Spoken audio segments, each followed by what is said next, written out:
Eder. Mac. Pallister. Mi avete segnalato in molti questo servizio in cui si dice che in seguito alla puntata di Ring del 5 luglio la cripta sia stata chiusa con i catenacci, con i lucchetti.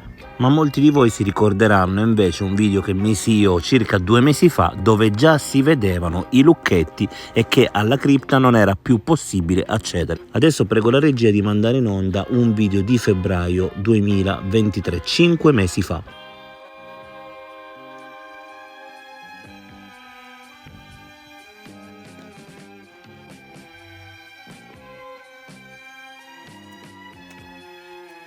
Quindi come vedete i catenacci ci sono dall'inizio del 2023 e non da adesso, per cui non si capisce esattamente l'effetto che ha avuto sul caso la puntata di Ring.